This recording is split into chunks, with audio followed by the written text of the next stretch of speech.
It's an intervention in the academic study of the Middle East and bringing out the Assyrian voice.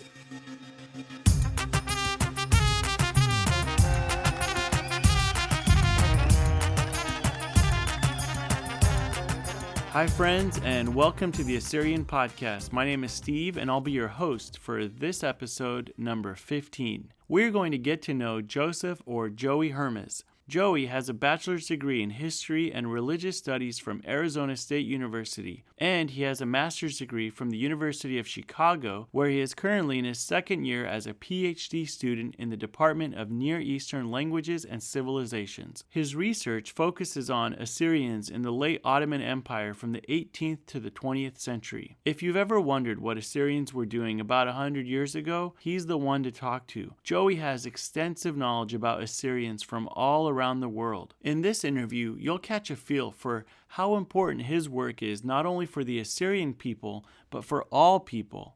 His work helps us understand who we are today and how we got here. Now, before we jump into this week's episode, I want to give a shout out to Rhoda, our new Assyrian podcast host. That was a magnificent episode last week, and we're so thankful to have her on board. Also, a shout out to all the Assyrians I met at the Assyrian National Policy Conference. Thank you for your support and for coming up to me and encouraging me about what we're doing with the Assyrian podcast. Now, I want to remind you that if you like what you're hearing on the Assyrian Podcast, let us know by emailing us at assyrianpodcast@gmail.com, liking us on social media, and most importantly, subscribe and review the podcast. You can visit us on our website at www.assyrianpodcast.com and follow the links to subscribe using an iPhone or an Android. Also, remember to share this episode with your friends and help them to subscribe as well. Thank you for being part of our worldwide Assyrian Podcast community. Finally, I'd like to give a shout out and thank you to our sponsor, John Oshana from HomeSmart. Whether you are thinking about purchasing or selling your home either in Arizona or California, contact John Oshana Real Estate Professional at 209-968-9519, on Facebook at John Oshana Realtor, or at john.oshana on Instagram. Thank you so much, John, for being a supporter of the Assyrian Podcast. And now, let's get to know Joseph Hermiz. Joey, thank you so much for being on the Assyrian Podcast. No, thank you for having me. I'm excited to be here. And I've known you for a long time, and to be able to have you on the show, I think so many Assyrians need to hear your story. They need to hear about the work that you're doing. And I know you got your bachelor's degree in religious studies and history from Arizona State University. That's correct. And what was that like? It was a wonderful experience. You know, I live in the Phoenix area. My family had moved there in 1998, and I attended Arizona State University right out of high school. And I changed my major around a couple of times, but ultimately I settled on history and religious studies. I had some terrific professors there, and I wanted to continue my studies in both those fields. And you completed your bachelor's in 4 years? I actually completed my bachelor's in 5 years. Yeah, so it was the additional major did require some extra coursework, and I was able to finish that in 5 years. And then what were you planning to do with the religious studies and history degree? I've worked in various jobs, even throughout college. I worked in sales, all sorts of different types of positions, but both those fields were I was very passionate about both. And originally I was thinking about going to law school. It was, I think my parents really encouraged me to sort of pursue a more professional career. At the same time, I was also strongly considering doing a doctorate of some sort. Initially, I was thinking about working on possibly Assyrian Christianity, just generally speaking, and then I was sort of moved slowly towards history. Now, my undergraduate degree was actually, in the history portion of it, was in American history, so I was really interested in the history of the American West. But that actually ends up serving you really well for your current work, but we'll get to that a little later. Did you end up going to law school? I did. I went to law school for a year right after my undergrad. Where did you go? Right locally in Phoenix. Okay. I stayed there for law school for a year. I interned at a law firm that dealt with trust, wills, and estates. It was a wonderful experience. However, I could tell right away it wasn't for me. And in many ways, it was sort of something that I felt my family more or less wanted me to do. And so after a year's worth of studying and working, I came to the conclusion that I actually wanted to go back and get my doctorate. You had to get a master's and then go get your doctorate, right? That's correct, yeah. So what did you get your master's in? So my master's degree I received from the University of Chicago through their Center for Middle Eastern Studies. And that master's degree was a 2-year program, and it was in Middle Eastern Studies. So I completed that, and then I did have to apply again for PhD programs. And then I was admitted to the University of Chicago's PhD program. I kept the same advisor, the same environment, so I continued there. And as far as like universities go, isn't University of Chicago one of the best places to go for Middle Eastern studies? Absolutely, yeah.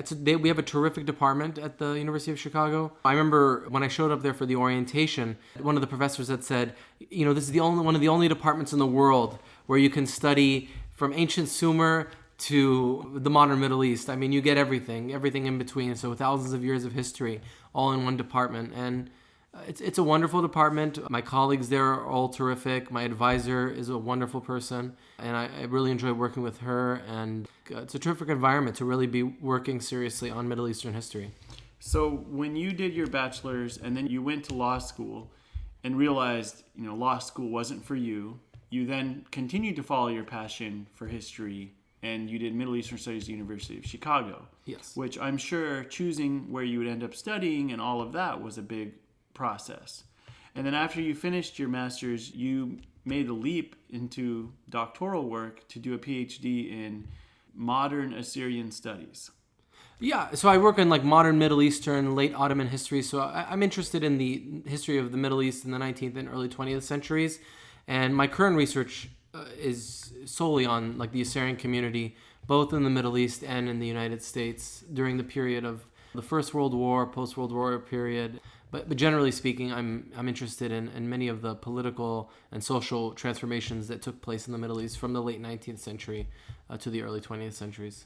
And one of the things I've noticed in your work is you're diving deep into letters people wrote back in 1914. You're actually evaluating relationships between Assyrians from Turkey and Assyrians from Iran and how they connected and what their stance was. So this isn't just Joey's really into Assyrians. This is Joey's going deep into being a history person and bringing your expertise into what happened during those days. Yeah, absolutely. So my current research and the thesis that I worked on and completed recently was looking at Assyrian-American political mobilizations after the First World War. And the one thing that I found particularly fascinating is not only the emergence of diverging attitudes about what Assyrians in America and the United States viewed as the political future of Assyrians in the Middle East, but how harmony between Assyrians of the various religious sects. So whether it was, I'm looking at the Jacobite, Nestorian, and Protestant Assyrians and their intermingling here in the United States.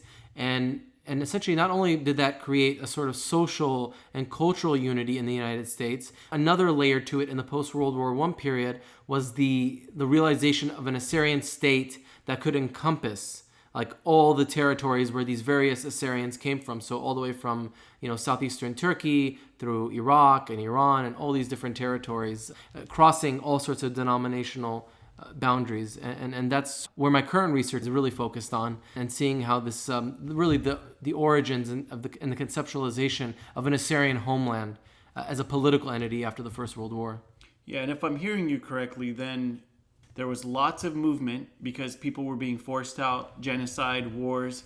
As these people moved from Iran, from Iraq, from Turkey, and they meet up in the United States, all of a sudden they're starting to notice that, look, we're one people. We've always been one people.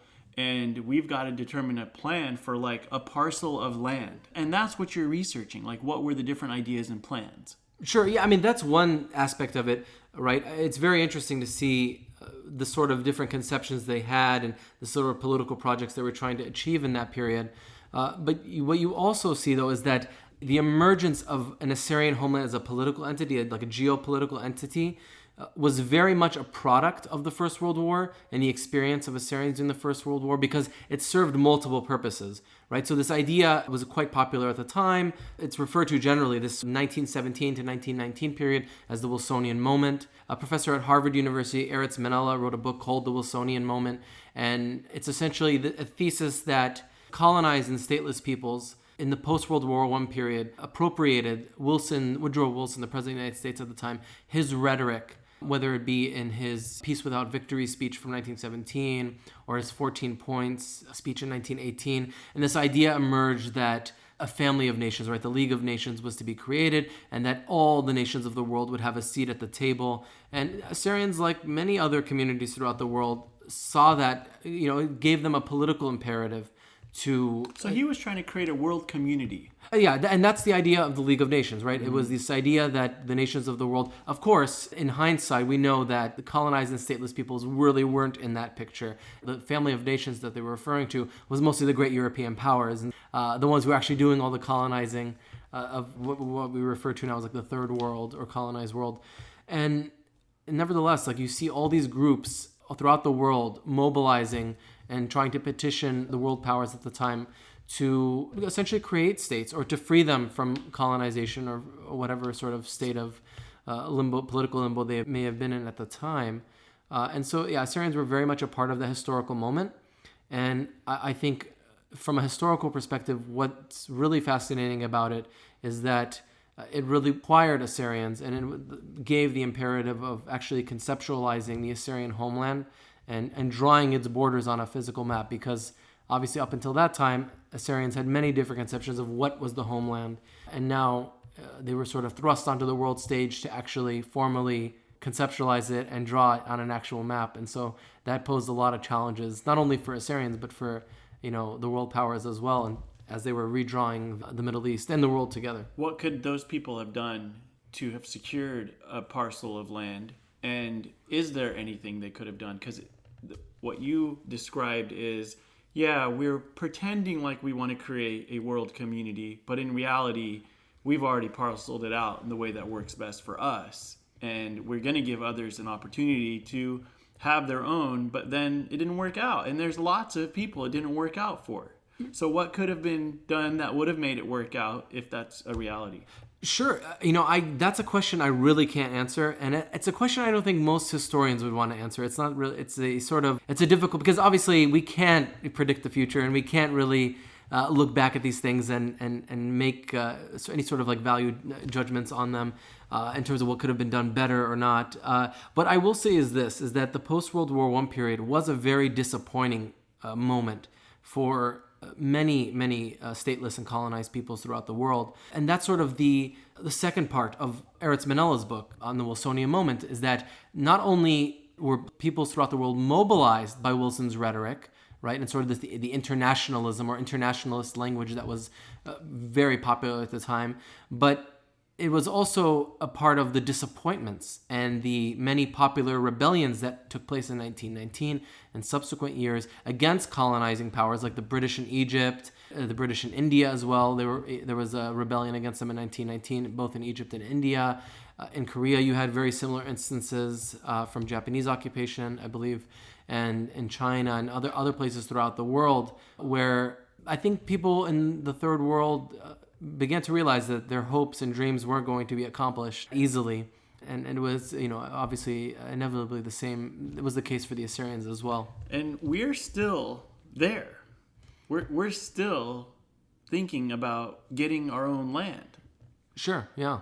That's for anyone who's a sort of Assyrian political activist, political organizations. That's sort of the field that they operate in, and in terms of like securing Assyrian cultural and political rights in the Middle East. Our focus today is very much on Iraq, and in many ways, rightfully so. There are a lot of issues happening there that affect our people and require the attention of Assyrians throughout the world. My sort of thinking about this is to also look at the Assyrian, what some people refer to as the Assyrian question, right? This is this idea of the settlement of Assyrians in the post-World War I period that was discussed at the international level. We need to sort of like look at it from a much more global perspective, because Assyrians are dispersed like throughout the entire world. And today our sort of focus is very much on Iraq. And even in the post-World War I period, it was very Iraq or Mesopotamia-centric in some ways. But there are Assyrians throughout the whole world that require sort of our political attention as well. And so, it's a very difficult sort of field to navigate in many ways. But that's definitely on political activists in the community and political organizations to do that work. Yeah. And you've made a strong distinction between you're an academic and don't want to put on the political hat or the religious hat in terms of advocating a certain direction over another direction. Obviously, I'm very sympathetic to a lot of what's happening in the Middle East today, and I've lent my support in many different ways, whether it be through giving donations to humanitarian groups, supporting political legislation in the United States as a citizen, like many other people. And I think that's a really important aspect because our work in many ways still is very political. Even academic work, people always talk about sort of a disinterested position that people take in academia, and I think that, and maybe in some cases that may be true. I think that it's still tied very much, and rather it has political consequences, regardless of whichever position it takes. And I try to be mindful of that, and I try to also remain as neutral as possible as well, because I do want to sort of let my own work and my own studies sort of speak for themselves. But that's definitely an issue that I have to navigate for myself personally. One of the things I really like about you, and I've noticed since I've known you, is you truly are a thinker. I've never had a conversation with you where I felt like, this is one-sided, or he doesn't understand the different points. You truly look at all the sides of an argument. So as a historian, and as you've been reading other people's mail, and as you're reading other people's mail in multiple languages, because you can read fluently Assyrian and what other languages? Sure. So I do have a working reading knowledge, a professional reading knowledge of French.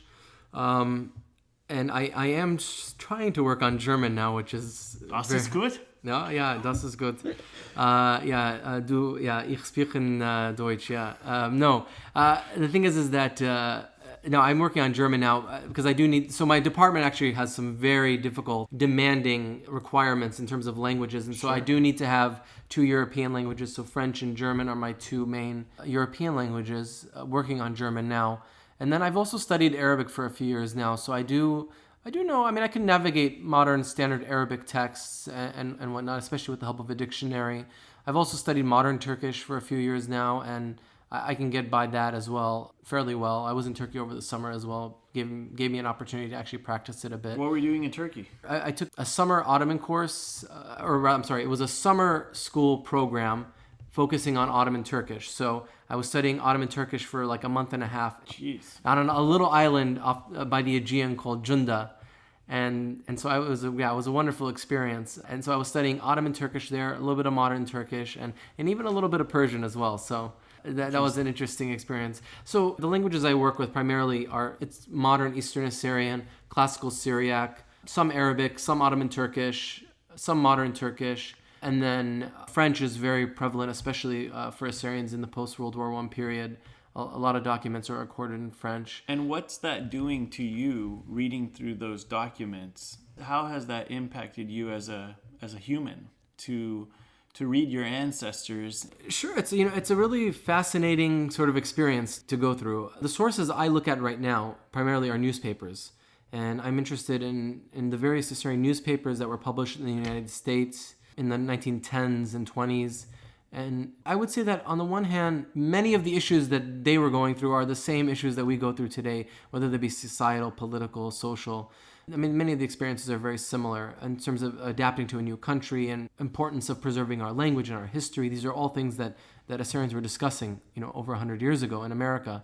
And I think that there were important questions then, and they're still important questions today, as we can see. And the other aspect of it is sort of also seeing, at least in the American case, the development of our community and the various elements of our community here in the United States as essentially they became very much American. And looking at the communities that we have, for example, reading articles about, the early immigrants to Turlock, California, and that which was the first planned Assyrian community outside of the Middle East. And that, it's fascinating to be reading the letters. Why'd they choose Turlock? So there's actually a wonderful author, a scholar here in California, Dr. Ariane Shaya, who's written 2 books on this topic. And I would recommend, I don't recall the names exactly, and I want to do them justice. So I would just say a quick Google search. You should be able to pull up her information. But it was a planned community from Iran. There were Assyrian farmers who sold their lands in Iran before the First World War and wanted to find sort of a community that they could, essentially start a farming community somewhere else. And they were fooled into buying land in Canada. And they were stuck in Canada for a while. And then eventually this community immigrated to the Turlock, California area, which is, very prevalent farming, and I believe they opened up a variety of different. It was the watermelon capital of the world at one point. Okay, yeah, there you go. I'm not. I think that's Sure. Yeah, and so they started vineyards there and other sort of farming-related ventures, and obviously that was the first planned community in the sense that many families sort of all coordinated together and settled in one area, right? Rather than following more economic trails to the United States. Many people came to Chicago and New Britain because that's where many of the jobs were at. So again, going back to the question of, as you're reading these different people's journeys and their lives, has anything really just grabbed you or moved you that you wouldn't mind sharing?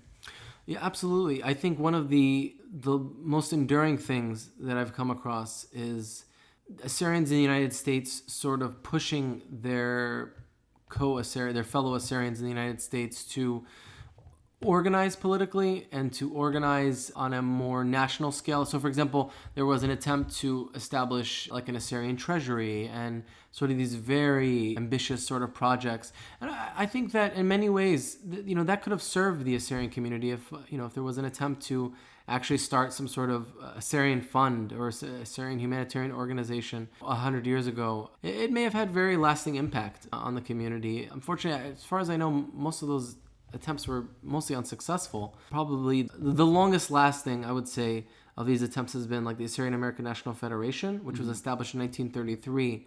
And that was established for the purposes of assisting Assyrians affected by the Samelia massacre of Iraq in 1933, but also serving as a political and political voice in the United States and as a humanitarian arm for Assyrians as well, to send back support to Assyrians throughout the Middle East at the time. And so for you, seeing the entrepreneurial nature of these early settlers is eye-opening? Yeah, definitely. There was really a concerted effort to do well for the community. They didn't come to America and simply just want to forget about the places they came back from, right? I mean, even though they had left those countries, much like Assyrians today, we still have our ear to the ground, so to speak, right? We're very much interested in what's happening there. We definitely want to stay involved in terms of the future of Assyrian people in the Middle East. So going back to what we were discussing earlier, those folks between 1915 and 1917, as they're collaborating and as they're looking at what the next steps are, and they weren't successful, right? They weren't able to get a parcel of land. Yeah, they weren't able to establish an Assyrian state per se. And we probably should just specify who these people are that we're talking about. So I would say probably the two most prominent figures in the United States at that time who seem to have gotten quite a bit of attention like outside of the Assyrian community were the Reverend Joel Werda, who wrote a book called The Flickering Light of Asia in 1924. And it was what kind of church did he run? He was a Protestant-trained clergyman from Iran. He came to the United States to complete his education. And I believe he ran a church in New York somewhere.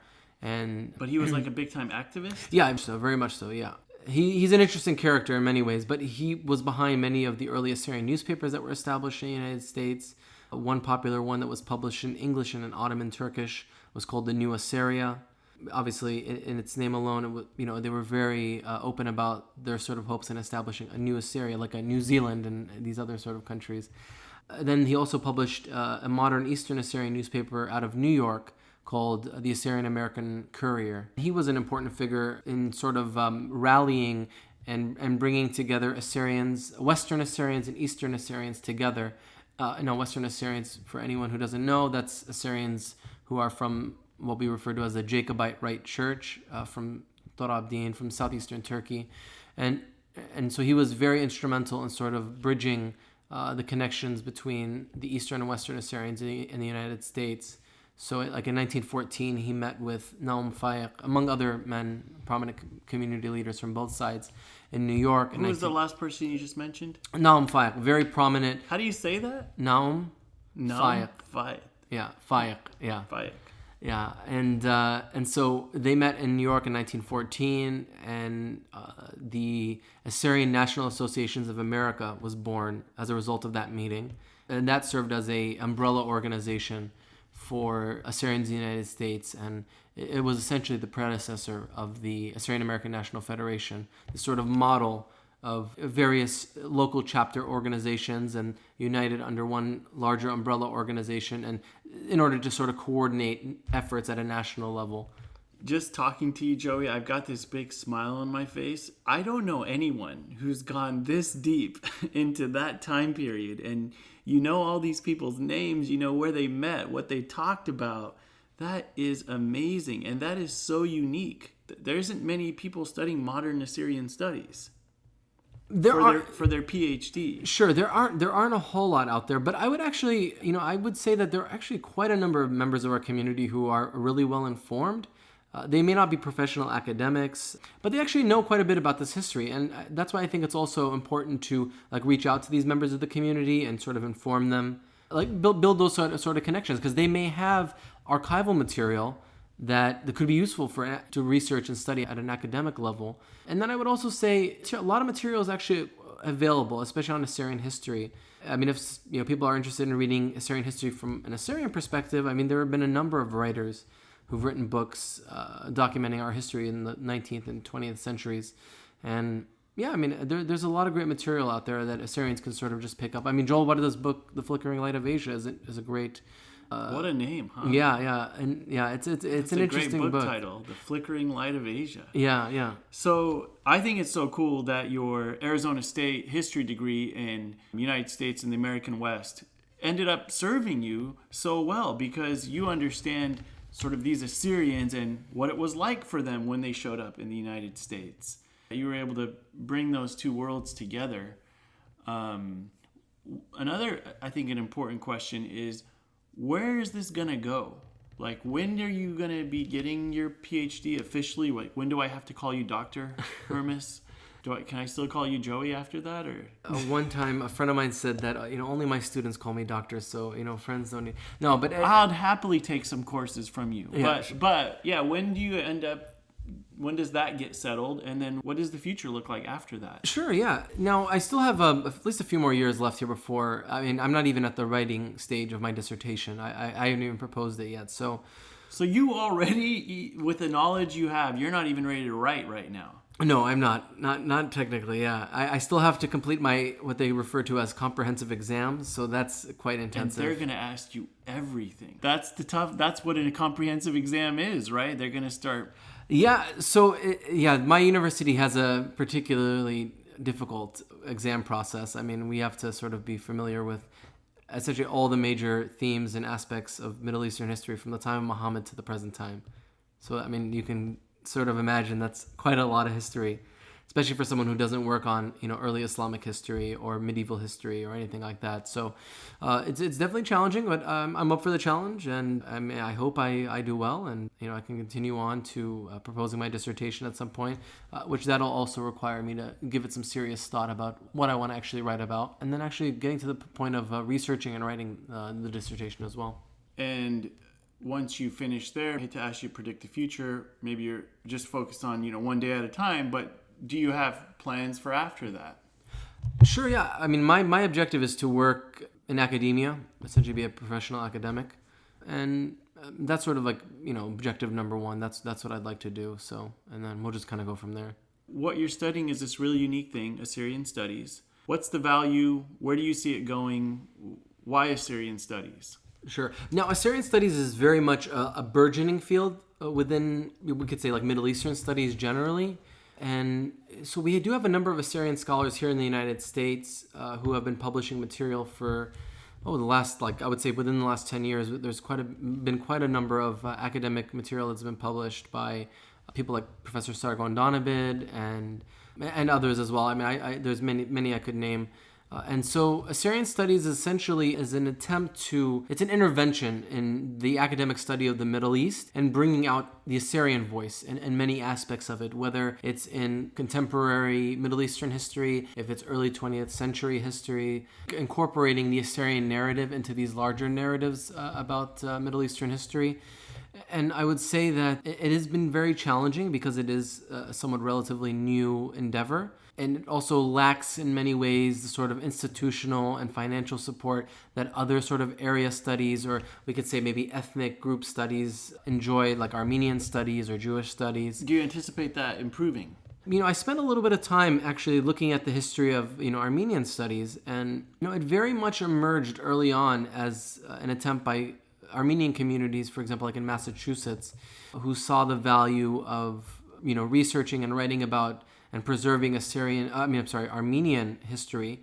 And so there was an attempt to establish a position at Harvard University, among other places. And I know that there's a professor here in the United States, Dr. Eden Nabi, and she's worked on establishing Assyrian endowments throughout various universities, at Harvard University as well, to sort of encourage the universities to purchase books on Assyrian history, to preserve Assyrian material. Harvard University has the largest collection of modernist, like we could say, quote unquote, modern Assyrian material. That's material mostly from the 19th and 20th centuries. Is that right? Yeah, it has one of the largest, all sorts of different publications and books and manuscripts. It's a very, very comprehensive sort of collection of material on Assyrian history. But even beyond that, I think we see it actually here in California. It's California State University Stanislaus. Francis Sergis established an endowment at that university that includes both a book collection as well as a full-time history professor position as well, where they teach modern Assyrian history there. And I think that's a wonderful step. But it's going to require philanthropic individuals within our community to support these sorts of endeavors. Otherwise, it's still lacking serious financial support to really get off the ground and to be established in places where there are large Assyrian populations, like in Chicago, other parts of California, even in Arizona and other places as well. So let's take being Assyrian off the table for a second and imagine we're not Assyrian. What you would argue is there is still this important need to get the Assyrian perspective on the Middle East because it's simply a perspective that isn't covered and it adds a different narrative. These people are different than the rest of the Middle East. They're Christian and they're a unique flavor of Christianity. What else do you think that the Assyrian narratives that could be brought out from the Middle East, what other value do they bring to the greater world that we need to be doing these PhD works in Assyrian studies? Sure. I think researching and writing about Assyrian history is important on many different levels. I would say that, we can go into many different areas, but I would argue that generally speaking, at least in the breakup of the Ottoman Empire, the Assyrians occupied territories that required the attention of the international community to sort of take action, because in terms of drawing the new borders of the Middle East, they intersected with many areas where Assyrians had resided for thousands of years now, and it had great consequences on our community. And it's very much a teachable sort of moment in understanding how separation and partition of territories can negatively affect peoples and maybe sometimes positively affect peoples, I don't know.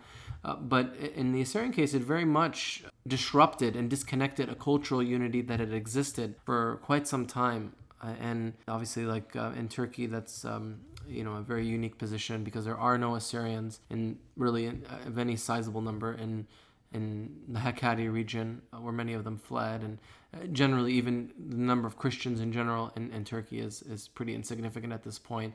And then you see what's happening now as well in Iraq and Syria, because this is contemporary history. The way these communities are being forced out of those respective countries, I think will have long-term social consequences for people that reside in those regions. But I would say that no, Assyrians have been very much embedded in many of the major political events in modern Middle Eastern history. I'm reminded of Dr. Alda Benjamin she works at the Smithsonian now. She's I believe a fellow there.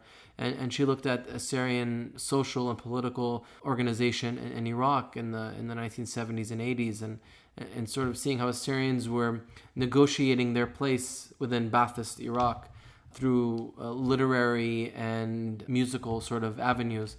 And I think it really reveals quite a bit about how people who are living under a dictatorship, how they can still sort of express who they are and be able to preserve who they are, in spite of the fact that they are operating within very constrained and difficult political setting. So for you, Assyrian studies is about knowing humans on a deeper level, on a different level, and in a very unique level, about seeing how humans respond in different cultural groups. And I think that's beautiful, right? Yeah, absolutely, It's a humanitarian cause. The world needs to know what different peoples have gone through and how they responded, because it could happen to any of us.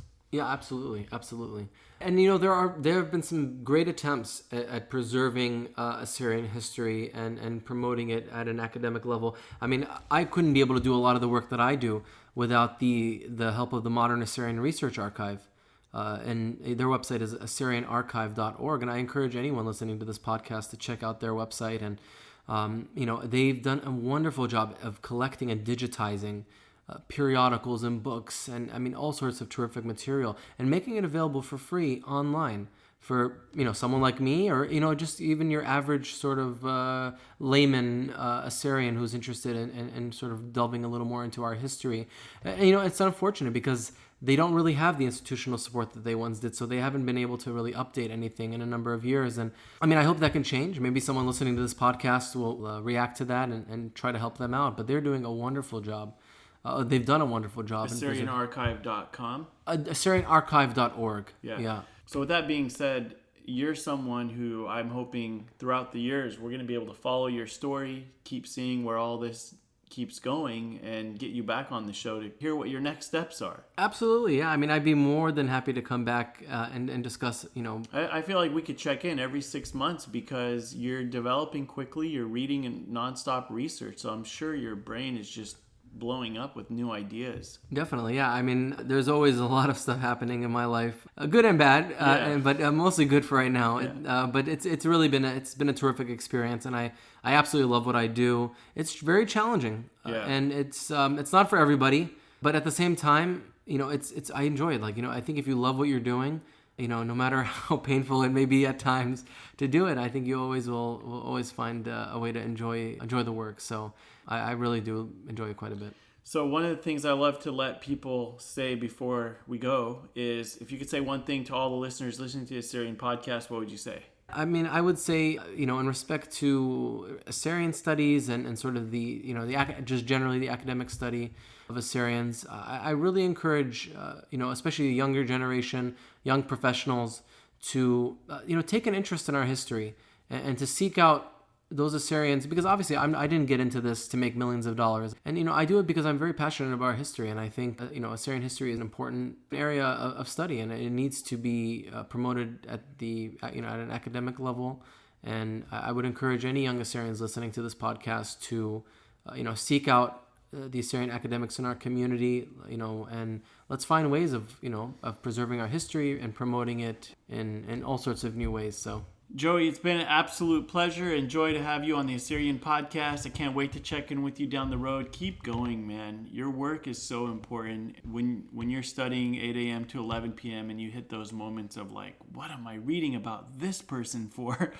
Just want you to know the Assyrian podcast is behind you, and I think the Assyrian nation is behind you. And thank you for all your work, and keep at it. And everyone look them up. Find them on Facebook or wherever you are on social media.